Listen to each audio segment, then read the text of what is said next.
This is letter number 18, written by Linnet Lee's mom, Edith, from Kansas City, Missouri, on September 1, 1943.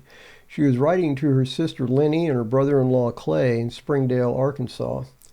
Russell, Artie, and Frank are sons of Edith and Grant. Margaret, Dot, and Linnet Lee are their daughters. Dear Linnet and Clay, I was just going to write you and tell you not to worry about sending the apples when here they come in the door. It's swell of you folks to send them. They sure are fine. I had fried apples for supper. I got your letter some time ago and the postcard yesterday, and the card you sent to the hospital too. It was nice to get mail there as it helped pass away the time.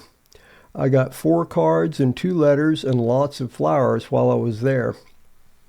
Grant came for me August 19th, 2 weeks ago tomorrow.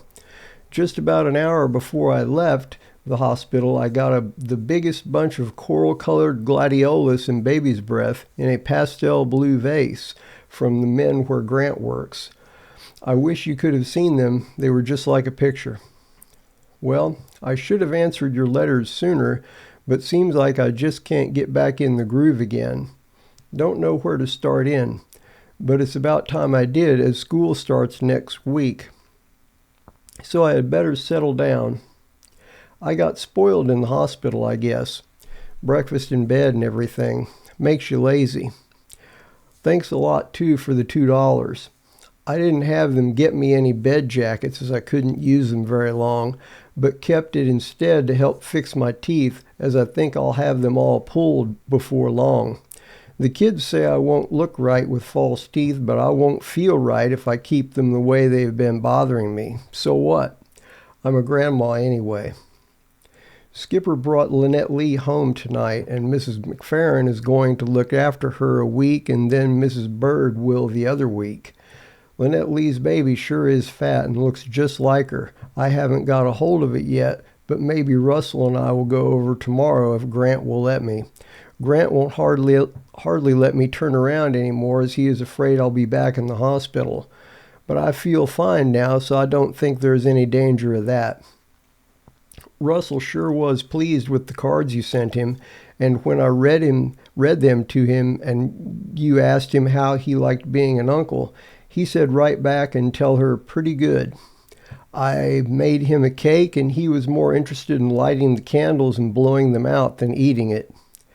Margaret stopped at Mom's on the way home, and she said Mom was feeling much better, but I guess this hot weather has been kind of hard on Dad.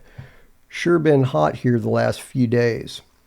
Well, we're getting a roof on at last. Sure will be a relief not to jump out of a deep sleep and drag the bed across the floor and dash around for pots to put under the drip. It sure costs plenty, though. $231 to pay at $8 a month. So Grant said whenever we want to go to the show or get some extra steak for supper, we can go out and look at the roof a while and think how nice it is. Well, Russ is almost asleep, so I'll have to finish this in the morning, as there isn't anyone here to carry him up the stairs, and you can't wake him up once he gets to sleep. September 2nd, 1943. You know it's a good thing you don't live next door, as you would be bothered with Frank and Artie all the time. They are just crazy to get back on the farm. Artie got hold of a .22 rifle today, but of course he don't have any bullets. But he can't wait to bring it to the country with him.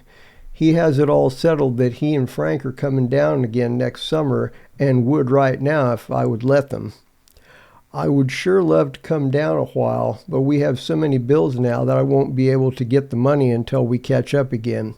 So maybe next summer I'll get to come. Hope so anyway. I'm sure glad you folks are getting a better deal on your new place, and hope you have good luck with it. Sure seems like it's a good deal all the way around. But seems like you're getting farther away, and that won't do at all. Or is it just about the same distance from here? I sent Artie's picture yesterday, and will get those others printed now or soon anyway, if nothing stops me again. I sort of got sidetracked when I started to have them printed a while back, but I'll do better this time. Haven't been able to get any films either. Just can't seem to hit the day when they come in. One store told Margaret to come early the next morning as there would be a line way down the street when the films came in, but as she was working, she didn't get there. I guess you will be plenty busy when you get on the new place, but it will be nice when you get it fixed up in the spring. I don't know how we will be able to find you among 6,000 chickens. They will sure keep you busy. Well, if I get this mailed in time to go out today, I had better quit now. I've run out of any more gabs, so I'll have to quit anyway. So write soon, both of you. Lots of love from your sis, Edith. This was letter number 18, written by Linnet Lee's mom, Edith, from Kansas City, Missouri on September 1, 1943. She was writing to her sister, Linnie, and her brother-in-law, Clay, in Springdale, Arkansas.